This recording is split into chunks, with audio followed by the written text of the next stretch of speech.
Hello बच्चों, तो आज हम लोग स्टार्ट करने वाले हैं ड्रग एंड कॉस्मेटिक एक्ट 1940। ठीक है, ये अर्थतंत्र के ये लास्ट का एक टॉपिक है, मतलब लास्ट वाले जो फॉरेंसिक वाले पढ़ते हैं वहाँ का एक टॉपिक है, और साथ में ये कहीं ना कहीं रसशास्त्र का भी एक टॉपिक है। ठीक है, तो इसे बहुत ध्यान से पढ़ना आप, कहीं दो सब्जेक्ट में आ रहा है। ठीक है, ड्रग एंड कॉस्मेटिक एक्ट 1940 एक सेंट्रल एक्ट है जो ड्रग्स, औषधियों और कॉस्मेटिक के मैन्युफैक्चर, सेल्स और डिस्ट्रीब्यूशन को रेगुलेट करता है। यानी कि कहीं ना कहीं जितने कॉस्मेटिक्स प्रोडक्ट हैं उनको रेगुलेट करेगा, और जितने आप ड्रग्स मतलब दवाइयाँ बना रहे हैं या दवाइयाँ बेच रहे हैं उनको रेगुलेट करता है।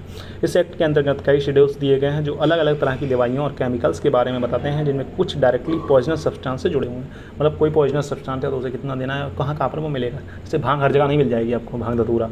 ठीक है, कुछ सेलेक्टेड दुकानों पर मिलता है। ठीक है, कुछ ड्रग्स जो उनका गलत इस्तेमाल ना हो जाए तो उनको एक इस कहाँ पर देना चाहिए, कैसे नहीं देना चाहिए, इन सब कुछ चीज़ों को यहाँ इसके अंदर डिसाइड किया गया है। ठीक है, पॉइजन से जुड़े महत्वपूर्ण शेड्यूल क्या है? शेड्यूल E1 पॉइजनस सब्सटेंस मतलब विषैले पदार्थ E1 के अंतर्गत आते हैं। इनमें उन हर्बल और आयुर्वेदिक ड्रग्स की लिस्ट दी गई है जो ज़्यादा मात्रा में सेवन करने से टॉक्सिक या पॉइजन हो सकते हैं, जैसे कि एकोनिटम वसनाभ हो गया, धतूरा हो गया, विषमुष्टि यानी कि नक्सवामिका मतलब कुचला हो गया। ठीक है, कुचला नक्सवाम, ठीक है, कोपीलू जैसे कहते हैं। इन्हें प्रिस्क्राइब करते समय कॉशन जरूरी है, मतलब बताना चाहिए कि हाँ इनका ज़्यादा इस्तेमाल करोगे तो आपकी डेथ भी हो सकती है। तो इन्हें किस मात्रा में इस्तेमाल करना है ये एक सर्टिफाइड डॉक्टर ही लिख सकता है। अगर आप ऐसे नॉर्मली इस्तेमाल करते हुए बेचते हुए पाएगा तो आपको जेल हो जाएगी। ठीक है, क्या पनिशमेंट मिलेगा उसे आगे पढ़ेंगे।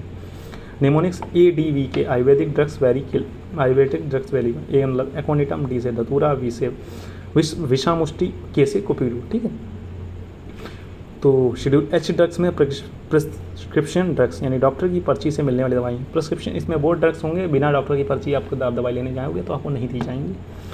ये वे दवाइयाँ हैं जिन्हें बिना डॉक्टर की प्रिस्क्रिप्शन से नहीं बेचा सकता। इनमें कुछ ड्रग्स हैबिट फॉर्मिंग या मिडली पॉइजनस होते हैं। ठीक है, लेबल पर लिखा होता है RX। ठीक है, RX लिखा होगा। Schedule H drugs warning to be sold by the retail on the prescription of the registered medical protection only. देखो दवाइयों पे लिखा होता है। ठीक है, निमोनिक्स क्या? H handle with care. H मतलब होता है handle with care. Schedule G drugs मतलब डेंजरस ड्रग्स होते हैं इसमें। शेड्यूल G में ये वे दवाइयाँ होती हैं जिन्हें लॉन्ग टर्म यूज़ करने पर पॉइजनस इफेक्ट होता है। ये इस पर लेवल होता है। क्या लेवल होता है? It is dangerous to take this prescription except under medical supervision. ठीक है, आप जब दवाइयाँ देखेंगे तो वहाँ पर ये क्वेश्चन लिखा होगा कि इन्हें बिना मतलब नॉर्मली आप कोई बीमारी नहीं तो आप इन्हें नहीं ले सकते। शेड्यूल X में क्या आता है?